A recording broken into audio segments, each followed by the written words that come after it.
where I discovered this Philosophia, philosophy.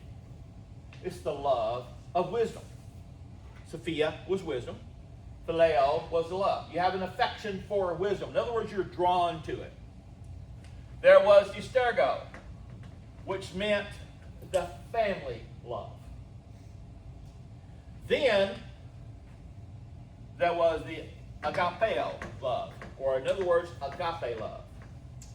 Now you got to understand, this was right in the center of it, the agape love. And when I read it, and it says, the love of many shall grow cold. What it talks about is the agape love. It says, when it says love, it says agape shall grow. And I did some research. This agape has to do with the agape. In other words, the open mouth. A person has opened their mouth to you, looking for you to feed them. They came together. It has to do with this, you have a regard for one another. It has to do with fellowship. It has to do with this bond.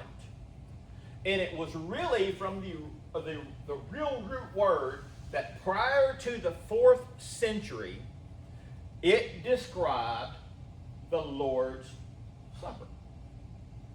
It described how people came together at a house, Erica, because prior to the 4th century, the Christian church was illegal. There was no statewide church. And so people would come together in that community, Carrie, and they would bind together in that community. And they would serve each other. They would love each other. They would partake of this fellowship together. They would have open mouths, wanting the other one to take care and feed. And you were there knowing that this is how church existed. But the 4th century, there was a thing happened. They changed this. That's when the church was legalized, and the emperor said Christianity is now the state religion. Christianity now became dictated, and there's whole articles talking about this. It moved from something that a family did, a community did together in memory of him, to they set up where it became a religious ritual. Think about it. What has the Lord's Supper became? So we moved from a love, sacrifice, the love of another, caring for the community, to, well, we just go do our ritual and we're just done. See, that's what God spoke to me about. He says, Monty, what you're doing just the ritual of church. You're going to church. That's why church is ineffective to you. Because it's a ritual. You do these things. And so I looked at it and I said, well, so then God, how can I change it? He says, this is what you got to do to your sister. You've got to go. She is needing something. She's needing somebody. I've got a sister. Is anybody the oldest child in your family? Carrie, where are you at? You got a brother, right? Okay. Chase, you're the oldest. Okay. Anybody else? Is the oldest regarded differently than the youngest? The oldest has pressures. The oldest has things. The oldest also, I'm the big sister. I'm the big brother. My sister Diane always had to be in charge because she's the eldest. Her parents put that upon her. She took it upon herself. So the thing is that having to be in charge all of your life, and all of a sudden now you're no longer in charge, that's hard to let go of, isn't it, Dar? It's hard. It's hard to surrender that control. And my sister has fought this control. And when I tell her, I said, Diane, I said, you got to understand something. I reminded her of the last story, the last time I seen my sister Diane was with Mama. They was getting ready to carry Mama out. Let me carry Daddy out. Daddy had just died.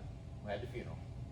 And so Diane, everybody was out there. I knew that my mama had a lot of things, Dar, that she never said to Daddy. Kind things. Nice things. She don't remember the last time she really said that she loved him. I said, Mama, I said, what you need to do right now, I said, you need to talk to Daddy. She said, well, he ain't here. I said, how do you know that?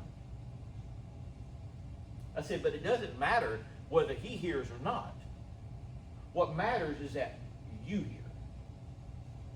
You say these things. Get these off. Well, I don't know how I can do it. I said, you just start, Mama. You just start. My sister Diane walks in. What are y'all doing? I said, Mama needs to talk to Daddy. Daddy's gone. We got to go. We're waiting on the front door. I said, no. We're not going nowhere. Yes, we got to go. I said, I'm going to tell you something. You're not in charge. This is between Mom and Daddy. Mom and Daddy will never have a chance to talk face to face ever again. I said, and the last time I checked, we paid them people to do their job. They're on our salary right now. And they'll wait. She gets mad and she leaves. Because she wanted to be in charge. I knew that my mama had to say goodbye to Daddy. And it took my mama a while, because some of us are hard-headed and it takes us a while to say what we mean. I know that some of y'all don't have that problem. We do. When she got done saying the things that she wanted to say to my daddy, she broke. She just broke. And it became easier to transition. And she still had to live with the guilt of saying you had all these years to say it, but you still chose to not do it. But don't dwell upon that, because that's in the past as well. What can you do to fix that? The point is that I told my sister, I said, Diane, because see, now she's laid up in the bed. She's got diabetes. She's now will be in a wheelchair or wheelchair basically for the rest of her life. And she'll be paralyzed, part of her body. Her life is no longer what she once had. But one of the things that I got to talk to her about was bitterness. I said, Diane, I said, you have to let the bitterness go. You have to. If you do not let this bitterness go, not only is it going to tarnish you and your rest of your existence. Because I told her, I said, I had to pray for you guys. And I said, I prayed that y'all would understand forgiveness. I said, that's been my prayer. I said, I'm not asking for God that y'all would forgive me. I said, I don't blame you if you never forgive me. I don't blame you. A lot of things that I've done, I know, in my mind, I feel like I deserve no forgiveness for it. Doesn't change the fact how I feel about it. But the thing is that I prayed that my sisters, and especially the one who's gone now, and I don't know if she's ever discovered it, because the way I understand she did it, not only does she carry the unforgiveness, her children carry the unforgiveness because it was taught by them. One of the things that I would have been very fortunate, God taught me and had to break me through that thing of being forgiving, to letting it go. And I said, Diane, for your kids' sake, I said, the good thing about where you're at right now, I said, God is not done with you. And she says, how do you know that? I said, you're still here. You're still here. You have a responsibility. I said, but don't think that I hate you, because I don't hate you. I deserve all the hate that you want to give me. I said, that's fine with that. But I don't want you to have to go through and carry this bitterness and this anger and all this thing, because you're affecting children and children and children and children down the road. See, that is going to be one of the signs when people no longer care. When people no longer care. It's going to happen. But an old man told me something a long time ago, and I'll never forget this thing. He said, did you know that the will of God can be delayed? I was like, what? He said, did you know you can bargain with God? I was like, shut up, man. How do you bargain with God? He says, Abram did it. When God was getting ready to destroy Sodom and Gomorrah, what did he say? Hey, man, can I find, a couple? He said, man, if I can find 100, and he come down to about 2 of them. But you think about it. He bargained with God. God, let me go look for somebody because I don't want to see them destroyed. But what would have happened if he said, no, I don't care. Destroy him. It would have happened. They were eventually destroyed anyway. But a person, Erica, cared enough to try to delay the inevitable. So today, we have a choice. The other day, I had a choice. I may not ever see my sister again. But you know what? My sister knows. And I told my niece, I said, Jennifer, I said, thank you for letting me know this. I said, but you realize, I said, I didn't do this just for me or just for your mama. I've done this because you asked me to. She said, I know, I appreciate that. She said, I truly do. There were some other things that got said, but the biggest thing that mattered the most was the fact that somebody cared about feeling the needs of another. See, my sister needed this. Because when I walked up her and hugged her, not a word was said. She starts breaking down, crying. They know what was done. They know exactly what was done and how it was done. It doesn't matter, David. It don't matter what they did. It don't matter. It don't matter what I did get. Doesn't matter what I didn't get. I don't care. Because for one thing, I serve God first. First. God first. I was telling Amber this morning, and I said, Amber, I said, I have a sense of priority that I have to live by because that is the faith that I will portray every day. God first. You second. God, you, Bailey, third.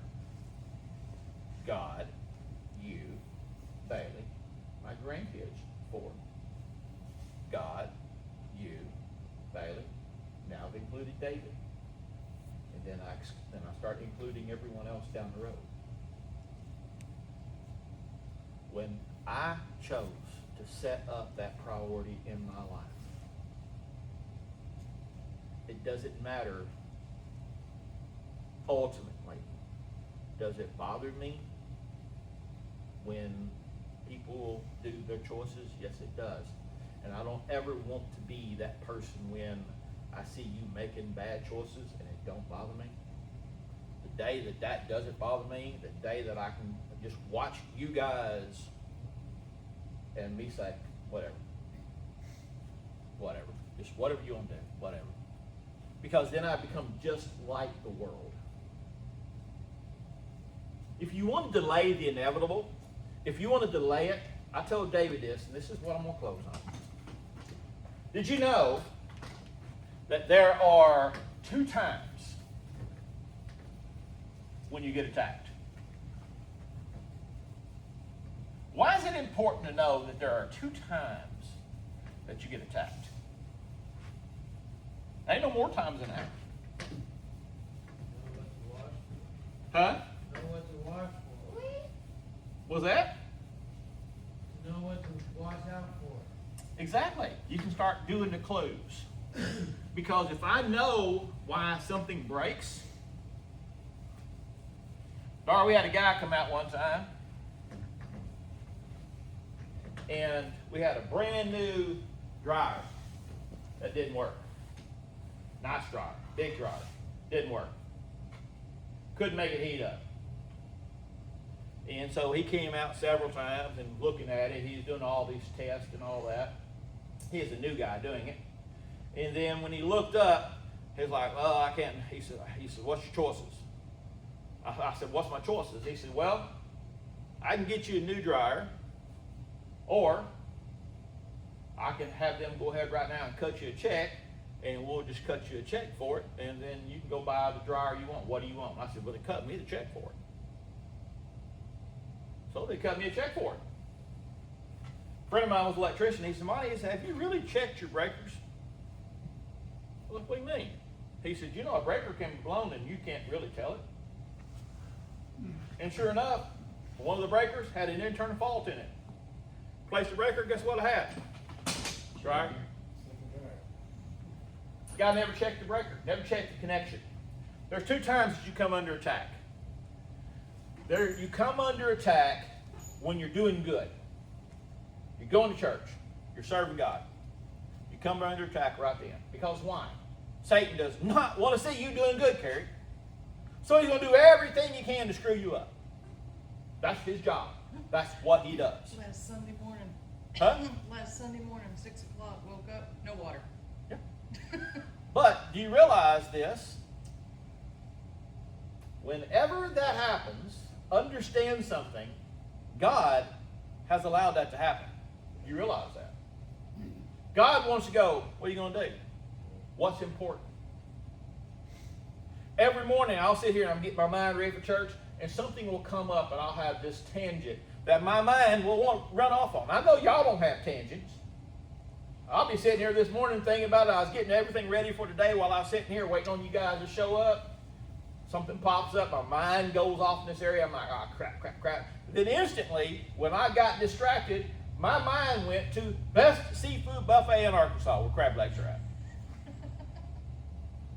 So I'm searching now, and all of a sudden he's like, "Is that the most important thing in your life right now?" Oops. Get your mind back on God. You've got an obligation.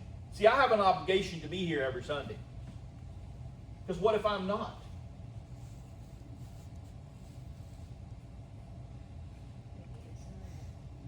Eventually they'll close. I have an obligation. I promised God I would do this. But I also promised God that I would dedicate myself to this thing. So every time I'm doing this thing, I'm going to come under attack. But I can guarantee you one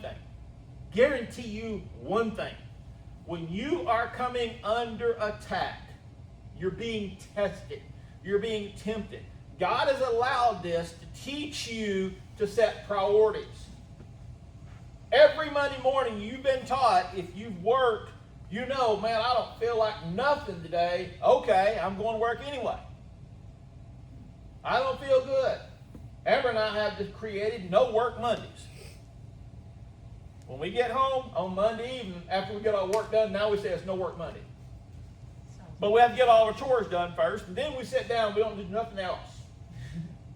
But we do our chores first, even though it's no work Monday. Because our squirrels and our birds would not understand not having food out the next day. They'd sit outside and go.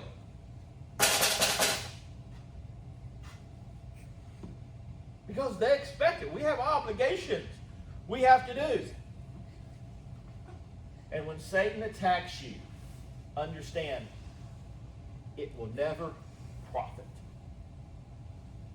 It's your lesson. Don't lose yourself in the lesson. Keep your faith rooted, knowing that you're doing right. I've seen people teach a Sunday school class, and the next day, all hell breaks loose. Because you made a decision. I live that every week. I live this. The second time, and the terrifying time is that when you ain't doing right. Y'all know it. When you do something wrong, God goes, "Okay, teach them." Because some of us are hard-headed. And the only way we're going to learn is by hard-headed tactics. God would whisper, "Hey, you know that ain't right. You know that ain't right. finally when you just choose to not do it, you don't have a lawless, you have that lawless about you, I'm going to do it. I'm going to commit the iniquity of doing the wrong thing even though that I know it's wrong. Then God steps back and now the enemy comes in. And at that point right there, God's hands are tied. He's sitting there and watching you because God is not an enabler. God is not an enabler. God is going to step back and go, it sure is hard watching my kids suffer, but my kids are stupid. And until they learn the lesson, AJ, enjoy it. You chose that road. He don't like it. You chose that road. I've learned that when you do that, so when I do something stupid and I feel something coming at me, I instantly do this mental checklist. Okay, God. And I can usually trace it back to the areas of where, oops, that's where it happened. I knew a week before my last attack came that I knew for a week God was dealing with me, Dar, about going and visiting my sister. Because a few months before that, my sister had died and I didn't go. So you see, I knew in my mind where I was supposed to be. Does that make sense? I knew my obligations. I knew my role that I had played, and I disregarded that. I can be looking something on Facebook. That's why I had to get back off Facebook again, because every time I get on there, it leads me down the dark road. And every time I'm on that, I see my eyes, and they're attracted to certain things, and so I've had to get it off again. Because every time I do, when my mind gets off of that place, God says, okay, deal with it now. You're going by yourself. You need to backtrack, find out what you've done wrong, find out what you didn't do that you should have done. You know, but you just don't want to admit it. You don't want to admit you're wrong. So until you admit you're wrong, you admit the things that you did, you're going to be stuck right there in that moment. And everybody around you, you're going to hold them there at that moment because they're waiting on you. Years ago, I bought a motorcycle from a friend of mine. And I bought the motorcycle because I knew it was going to kill him. I knew it would kill him. So I bought the motorcycle. I fixed the motorcycle, so the problem that he had with it, and it was still ungoshly fast. AJ, I remember the last time that I fired it up. It was bad. It's a GSX 1100R. Thing fast. Fired it up. See, I never like cruisers, anything like that. I am a crotch rocket kind of guy. If it ain't fast, if it ain't loud, I don't like it. I love them things. I fired that sucker up there, and you take it, and I fired up, and I was sitting there, and all of a sudden I heard these words. What are you doing? See, I know that voice. And I stopped. And he says, do you know how many people have depended upon you? No. That's all it took. Shut it down. 4 years later, I get on my nephew's motorcycle, and I could sense God going,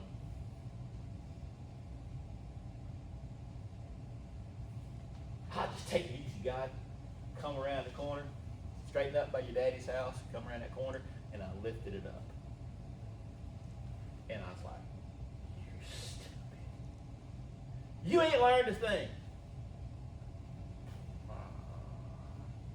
Because it says, man, I thought you were going to be riding for a while. Nope. I ain't got it one since. Because I know that road is not where God wants me to be. I know that there are a group of people that I'm supposed to impact with my life. The faith that I'm going to portray is knowing that I have a responsibility. I have people who are looking at me.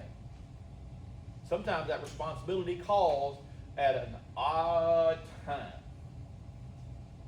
Friday, I got home. I don't know if y'all have noticed it or not. The past couple of weeks have been really unpleasant. It's been hot. And I don't know if y'all know this or not. I know it's kind of hard to tell. I'm old. I'm borderline ancient. And the thing is that it's hard, Dar, for an old man to be out there working, ain't it? So I get home. And I just made a comment to my number one, and I said, I ain't talked to you in a long time. So I sit down there, man, I got home on Friday, and I was like, man, I can't wait. I got all my jobs done, got all my big headaches over with. I'm kind of at this point where I'm in between jobs, and I'm ready to be in between jobs. And I sit down, and I ran everybody out.